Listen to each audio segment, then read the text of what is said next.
High all government job aspirants, welcome to my YouTube channel Gen studies for government jobs. তো আজকে আমরা discuss করছি 3000 railway group D general সায়েন্সের mock test number 46। এর আগে আমরা টোটাল 45 প্লাস ডিসকাস করেছি। আগের 45 প্লাস যারা দেখোনি অবশ্যই দেখে নেবে, এই ভিডিও ডিসক্রিপশনে আমি প্লে লিস্ট দিয়ে রেখেছি। প্রত্যেকদিন আমরা 25 মোস্ট ইম্পর্টেন্ট কোশ্চেন ডিসকাস করি তোমাদের পরীক্ষার জন্য। মনে রাখবে যারা প্রথমবার রেলওয়ে গ্রুপ ডি পরীক্ষা দিচ্ছ, তোমাদের out of 100 question 25 question general science থেকে আসবে, মানে ফিজিক্স, কেমিস্ট্রি, বায়োলজি এবং ফিজিক্সের 2-3টে ম্যাথ তোমাদের থাকবে। আমাদের মেন টেলিগ্রাম চ্যানেল জবস কে একাডেমি প্রত্যেকে জয়েন করে নেবে। সমস্ত রকম নোটিফিকেশন, আপডেট, এই ক্লাসগুলো লিঙ্ক সমস্ত কিছু এখান থেকে পেয়ে যাবে। এবং টার্গেট রেলওয়ে গ্রুপ ডি 2021 এই গ্রুপটা জয়েন করবে। এখানে আমি তোমাদের গ্রুপ ডি এবং এনটিপিসি সিবিটি 2 রিলেটেড অনেক পিডিএফ পোস্ট করেছি এবং আরো অনেক পিডিএফ পোস্ট করব। এছাড়া আমাদের ফেসবুক পেজ, ফেসবুক গ্রুপ রয়েছে, চাইলে জয়েন করে নিতে পারো। দেখো, তোমাদের 3টে স্টাডি মেটেরিয়াল রয়েছে। 129 থেকে 188 mock test 3000 GK, 3000 previous year general science question, এখানে 126টা শিফটে 3000 general science question, extra details 404টা ফিজিক্সের ম্যাথের সলভ পেপার পেয়ে যাবে।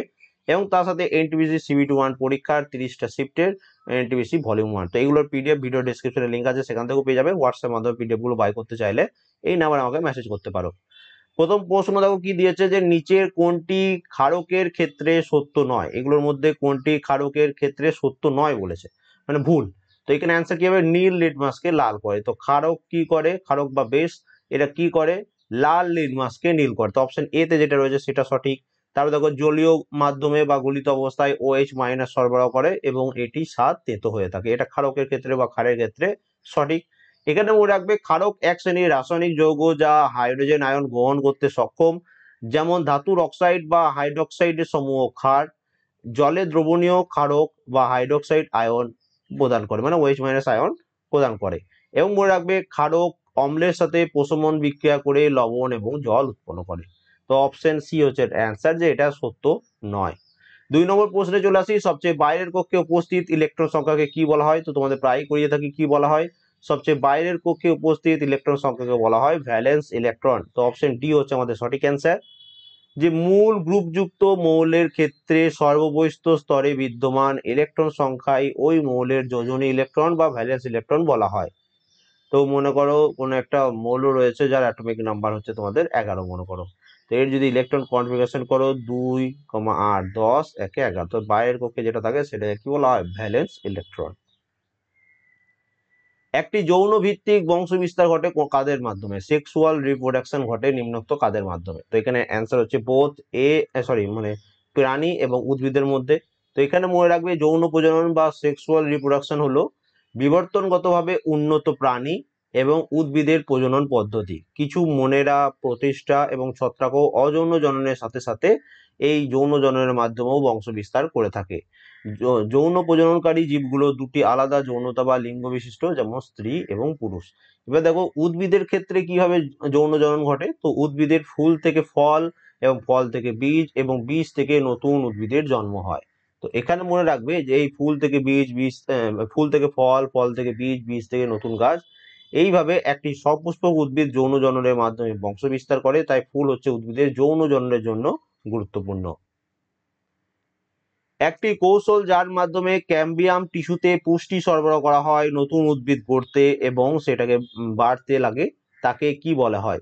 তো তাকে বলা হয় কলা কৌশল টেকনিক বা মাইক্রো প্রপাগেশন। তো অপশন এ হচ্ছে এখানে এটার সঠিক অ্যান্সার। ব্যালিস্টিক ক্ষেপণাস্ত্রগুলি কেন নির্ভুলতার কিছু কিছু পরিস্থিতিতে ব্যর্থ হয়ে যায়। তো এটার একটাই কারণ, যে বায়ুর প্রতিরোধ অনেক, যখন বায়ু খুব মানে জোরে চললে তখন সেই ডাইরেকশনটাতে একটু প্রবলেম হয়ে যায়। তো বায়ুর প্রতিরোধের জন্য এটাই প্রবলেমটা হয়। তাছাড়া এটা একদম মানে নির্ভুলতা থাকে একদম। মানবদেহে খাদ্য এবং বাতাস চলাচলের জন্য সাধারণ পথ হলো কোনটি। তো বলো এটা কি অ্যান্সার হবে, প্রত্যেকে পারবে তোমরা। তো মানবদেহে খাদ্য এবং বাতাস চলাচলের জন্য সাধারণ পথ হচ্ছে গলবিল। অপশন এ হচ্ছে এখানে এটা সঠিক অ্যান্সার। মনে রাখবে, গলবিল হলো মুখ এবং অনুনাসিক গহ্বরের ঠিক পেছনে অন্ননালী এবং শ্বাসনালীর উপরে অবস্থিত এবং পাকস্থলী এবং ফুসফুস পর্যন্ত বিস্তৃত পরিপাক নালী বা শ্বাসনালীর অংশ। এবং গলবিল খাদ্য এবং বাতাস অন্ননালী ও ষড়যন্ত্রের মাধ্যমে বহন করে। তো অপশন এ হচ্ছে আমাদের এখানে সঠিক অ্যান্সার। জলের গলনাঙ্ক হলো কত, বলে দাও প্রত্যেকে। খুবই সহজ প্রশ্ন। তো জলের গলনাঙ্ক হচ্ছে 0°C। তো এখানে মনে রাখবে, যে গলনাঙ্ক কাকে বলছে, যে গলনাঙ্ক বলতে কোনো নির্দিষ্ট তাপমাত্রায় কঠিন পদার্থ গলে তরল পদার্থে পরিণত হলে প্রক্রিয়াকে বলা হয় তোমার গলনাঙ্ক। এবার দেখো, 0°C তাপমাত্রায় জল জমে কঠিন বরফে পরিণত হয় এবং 100°C জল বায়বীয় অবস্থায় জলীয় বাষ্পে পরিণত হয়। এই জন্য 0°C বলা হয় জলের গলনাঙ্ক এবং 100°C বলা হয় জলের স্ফুটনাঙ্ক। নেক্সট চলে আসি, প্রদত্ত বিবৃতিগুলো পড়ুন এবং বিকল্প নির্বাচন করুন। তো এখানে আমাদের কি অ্যান্সার হচ্ছে, তো এখানে হচ্ছে যে 1 নম্বর যে স্টেটমেন্ট, জলের পিএইচ হলো 7 এবং যার ফলে এটি প্রশমিত, তো এটা একদম সঠিক, মানে পিওর ওয়াটারের কথা বলা হচ্ছে। এবং সমস্ত প্রশমিত পদার্থ নীল লিটমাসকে লাল করে, তো এটা আমরা দেখেই বলে দেবো যে এটা ভুল। তো মনে রাখবে, ক্ষারীয় দ্রবণে লাল লিটমাস নীল বর্ণ ধারণ করে এবং অ্যাসিড দ্রবণে নীল লিটমাস লাল বর্ণ ধারণ করে।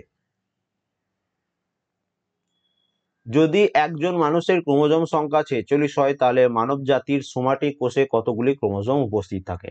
তো এখানে থাকে 46টি, অপশন ডি হচ্ছে এখানে এটা সঠিক অ্যান্সার। মানুষের 23 জোড়া ক্রোমোজোম অর্থাৎ 46টি ক্রোমোজোম দেহকোষে উপস্থিত রয়েছে। দেহকোষ বলতে সোমাটিক কোষকেই বলা হয়। একটি দেহকোষ হলো শুক্রাণু এবং অন্ডকোষ ব্যতীত দেহের যে কোনো কোষ, এবং এই কোষগুলো ডিপ্লয়েড হয়, তাই প্রতিটি ক্রোমোজোমের জোড়া পিতামাতার কাছ থেকে উত্তরাধিকার সূত্রে প্রাপ্ত তোমার ক্রোমোজোম, মানে 23 জোড়া, 46 ক্রোমোজোম থাকে। একটি দর্পণের ফোকাল লেন্থ এবং বক্রতা ব্যাসার্ধের মধ্যে সম্পর্ক কি? বক্রতা ব্যাসার্ধ মানে হচ্ছে রেডিয়াস অফ দ্য কার্ভেচার এবং ফোকাল দৈর্ঘ্য মানে হচ্ছে ফোকাল লেন্থ, এই দুটোর মধ্যে রিলেশন কি?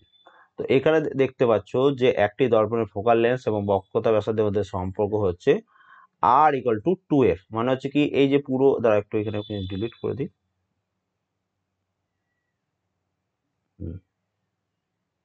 তো এখানে দেখো, এই যে ফোকাল লেন্থ যেটা রয়েছে সেটা রেডিয়াস অফ দ্য কার্ভেচারের অর্ধেক, বা বলতে পারো যে radius of the curvature equal to হচ্ছে তোমার 2 ইন্টু ফোকাল লেন্থ। ওকে, বা এফ ইকুয়াল টু লিখতে পারো R/2, অথবা দুটোই সেম, যেটা তুমি পরীক্ষায় অপশনে থাকবে তার উপর ডিপেন্ড করছে। তো অপশন ডি হচ্ছে আমাদের এখানে সঠিক অ্যান্সার। ব্লিচিং পাউডারে উপস্থিত ব্লিচিং এজেন্ট হলো কোনটি? তো এটা প্রত্যেকে পারবে, এর সংকেত জানলেই। তো অ্যান্সার হচ্ছে ক্লোরিন, অপশন সি হচ্ছে এখানে আমাদের সঠিক অ্যান্সার। মনে রাখবে, calcium hypochlorite is an inorganic compound with formula CaOCl2। তো অপশন সি হচ্ছে আমাদের এখানে সঠিক অ্যান্সার। সোডিয়াম কার্বনেট হলো একটি ক্ষার, নিম্নলিখিতগুলির মধ্যে কোন ক্ষেত্রে এটিকে ব্যবহার করা হয়? 1 নম্বর স্টেটমেন্ট কি দিয়েছে, যে বোরক্সের মতো সোডিয়াম যৌগের উপাদান। 2 নম্বর দিয়েছে জলের স্থায়ীকরতা অপসারণের জন্য। 3 নম্বর দিয়েছে কাঁচ, সাবান, কাগজ শিল্পে ব্যবহৃত হয়। তো এখানে অ্যান্সার কি হবে? অ্যান্সার হয়ে যাবে অপশন, মানে 4 নম্বর অপশনটা, ABC, তিনটে স্টেটমেন্টই সঠিক। নেক্সট চলে আসি, দেখো, এক্সপাইরেশন মানে মেয়াদ পূর্তি বা মৃত্যু হয় যখন নিম্নোক্ত কোন ঘটনা ঘটে? যখন ফুসফুসের ডিফ্লেকশন ঘটে। তো অপশন বি হচ্ছে আমাদের এখানে সঠিক অ্যান্সার। মনে রাখবে, শরীরের প্রোটোপ্লাজম থেকে কার্বন ডাইঅক্সাইড অব্যাহত, যেমন রক্ত এবং ফুসফুস দ্বারা বা ছাড়িয়ে পড়ে।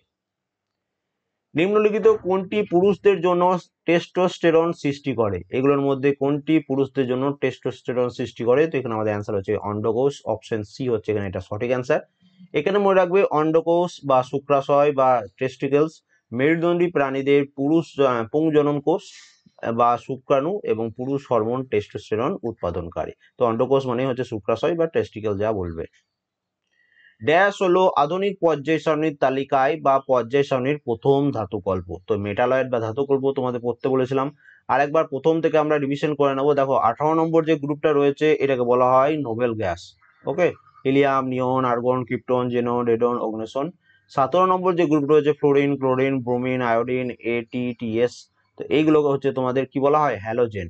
তারপরে তার আগের যে গ্রুপ অক্সিজেন, সালফার, এই যে পুরো গ্রুপটা, এটাকে বলা হয় চ্যালকোজেন গ্রুপ বা অক্সিজেন গ্রুপ। ওকে, এই বাঁ দিকে প্রথম গ্রুপ হাইড্রোজেন বাদ দিয়ে lithium, sodium, potassium, rubidium, caesium, francium, এটাকে বলা হয় অ্যালকাইল মেটাল বা ক্ষার ধাতু। 2 নম্বর গ্রুপ যেটা রয়েছে এটাকে বলা হয় ক্ষারীয় মৃত্তিকা ধাতু। এবার দেখো, এখানে বলেছে তোমাদের যে প্রথম মেটালয়েড বা ধাতুকল্পগুলো কোনগুলো? দেখো, এই বাঁ সাইডে যেগুলো রয়েছে ম্যাক্সিমাম সব তোমার ধাতু এইগুলো, এবং ডান সাইডে যেগুলো রয়েছে ম্যাক্সিমাম তোমাদের এগুলো সব অধাতু। এদের মাঝখানে পড়ে রয়েছে দেখো বোরন, সিলিকন, আর্সেনিক, টেলেরিয়াম, পোলোনিয়াম,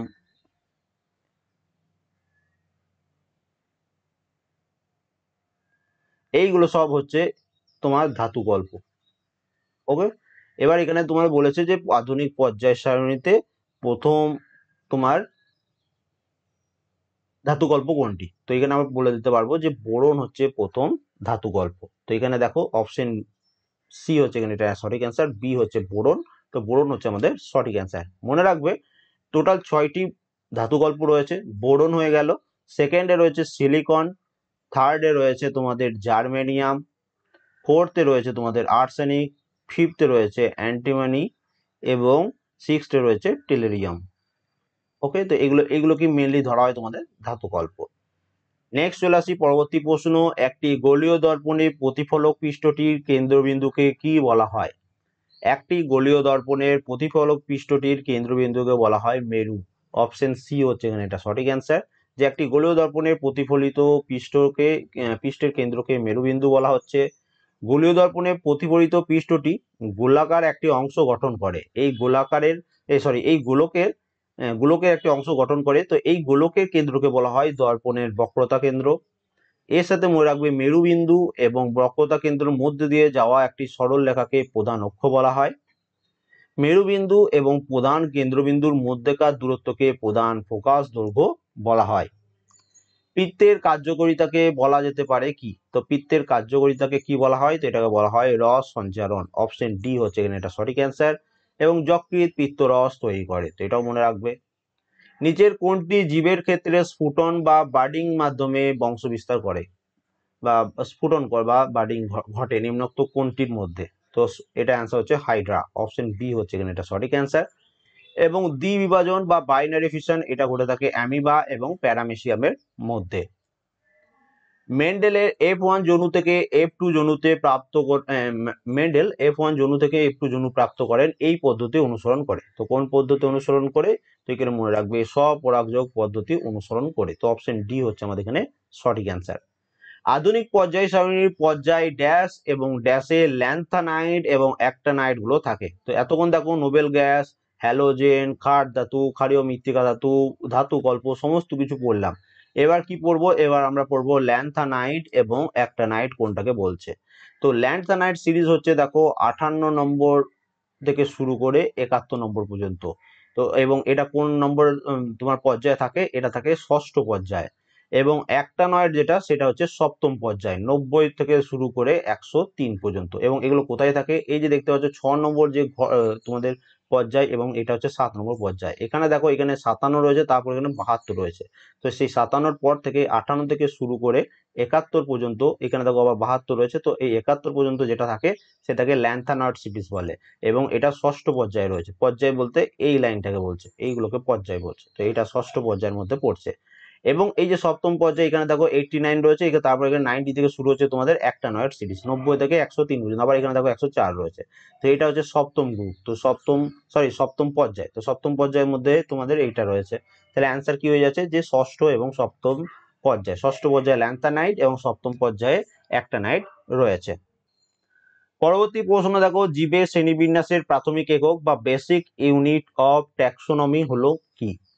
জীবের শ্রেণীবিন্যাসের প্রাথমিক একক বা বেসিক ইউনিট অফ ট্যাক্সোনমি হচ্ছে প্রজাতি বা স্পিসিস। অপশন ডি হচ্ছে আমাদের এখানে সঠিক অ্যান্সার। নিম্নলিখিত সেটগুলির কোনটির সবচেয়ে বাইরের কক্ষে একটি মাত্র ইলেকট্রন থাকবে। তো একটি মাত্র ইলেকট্রন থাকবে যখন সে ক্ষার ধাতু হবে, মানে প্রথম গ্রুপে থাকবে। Lithium, sodium, potassium, rubidium, caesium, francium, এগুলোর মধ্যে যেগুলো হবে সেটারই বাইরের কক্ষে একমাত্র একটা ইলেকট্রন থাকবে। তো অ্যান্সার কি হচ্ছে, option A lithium, sodium, potassium. কারণ কি, দেখো সোডিয়ামকেই ধরছি, Na সোডিয়াম, তো এর অ্যাটমিক নাম্বার হচ্ছে 11। তো এটা যদি ইলেকট্রন কনফিগারেশন করি, প্রথম কক্ষে সর্বাধিক দুটো থাকবে, তারপরে কক্ষে সর্বাধিক 8টা ইলেকট্রন থাকতে পারবে, তারপরে আর কটা পড়ে রইলো, আর একটা পড়ে রইলো। তখন বাইরের কক্ষে কটা ইলেকট্রন পড়েছে, একটা। তো সেটাই বলেছে সবচেয়ে বাইরের কক্ষে একটি মাত্র ইলেকট্রন থাকবে, যেটা যদি সেটা 1 নম্বর গ্রুপের মধ্যে পড়ে। 10 ভোল্ট বিভব পার্থক্য থাকা দুটি বিন্দুর মধ্যে 4 কুলম্বের চার্জ স্থানান্তরিত করতে কতটা ক্রিয়া করা হয়। তো এটা আমরা প্রতিদিন এই সেম প্যাটার্নের প্রশ্নই তোমাদের রিপিট হয়। তো অপশন এ হচ্ছে 40 জুল। কিভাবে হবে এটার অ্যান্সার, দেখো বিভব পার্থক্য 10 ভোল্ট, আধান 4 কুলম্ব। ফর্মুলা কি, বিভব পার্থক্য সমান কৃতকার্য বাই আধান, তাহলে V equal to W by Q. এবার তোমার এখানে তাহলে তুমি ভি এর ভ্যালু বসালে 10, ডাব্লিউ ভ্যালু তোমাকে বার করতে হবে, এবং কিউ এর ভ্যালু হচ্ছে 4। তাহলে ডাব্লিউ করে লিখতে পারো 10 × 4 মানে 40 জুল। তো অপশন এ হচ্ছে আমাদের সঠিক অ্যান্সার। সেই শব্দটি নির্বাচন করো যেটি তৃতীয় শব্দের সঙ্গে একইভাবে সম্পর্কিত, যেমন দ্বিতীয় শব্দটি প্রথম শব্দের সাথে। তো দেখো হৃৎপিণ্ডের সাথে সম্পর্কিত হচ্ছে কার্ডিওলজিস্ট, তাহলে হাড়ের সাথে সম্পর্কিত কি হবে? তো হাড়ের সাথে সম্পর্কিত হচ্ছে অর্থোপেডিস্ট। অপশন ডি হচ্ছে আমাদের এখানে সঠিক অ্যান্সার। লাস্ট প্রশ্ন, কার্বনের দ্বারা মজুদ বন্ধন গঠিত হওয়া একটি কারণ হলো এটির ড্যাশ আকারে। তো কার্বনের দ্বারা মজবুত বন্ধন গঠিত হওয়ার একটি কারণ হচ্ছে এটি ক্ষুদ্র আকার। অপশন বি হচ্ছে এখানে এটা সঠিক অ্যান্সার, যে কার্বন দ্বারা শক্তিশালী বন্ধন গঠনের কারণ হচ্ছে এর ছোট আকার। এটি নিউক্লিয়াসকে ইলেকট্রন ভাগ করা জোড়াকে শক্তভাবে ধরে রাখতে সক্ষম হয়ে থাকে। তো টোটাল 25 কোশ্চেন ছিল, আউট অফ 25 কার কত স্কোর হয়েছে অবশ্যই জানিও। ভিডিওটা ভালো লাগলে একটা লাইক করে দিও, চ্যানেল নতুন হলে সাবস্ক্রাইব করে নিও, বন্ধুর সাথে অবশ্যই শেয়ার করো। এবং তোমাদের জন্য স্টাডি মেটেরিয়ালগুলো রয়েছে, যাদের কোনো ভালো প্রিপারেশন হয়নি এগুলো তোমরা নিয়ে পড়তে পারো, তোমাদের পরীক্ষার জন্য খুব ভালো প্রিপারেশন হয়ে যাবে। ভিডিও ডেসক্রিপশনে লিঙ্ক পেয়ে যাবে। হোয়াটসঅ্যাপের মাধ্যমে পিডিএফ গুলো বাই করতে চাইলে এই নাম্বারে আমাকে মেসেজ করবে। এবং দেখো এই যে জেনারেল সায়েন্সের কোশ্চেন গুলো করালাম, এগুলো সব কিন্তু তোমাদের 3000 জেনারেল সায়েন্স থেকেই করালাম। And thank you for watching.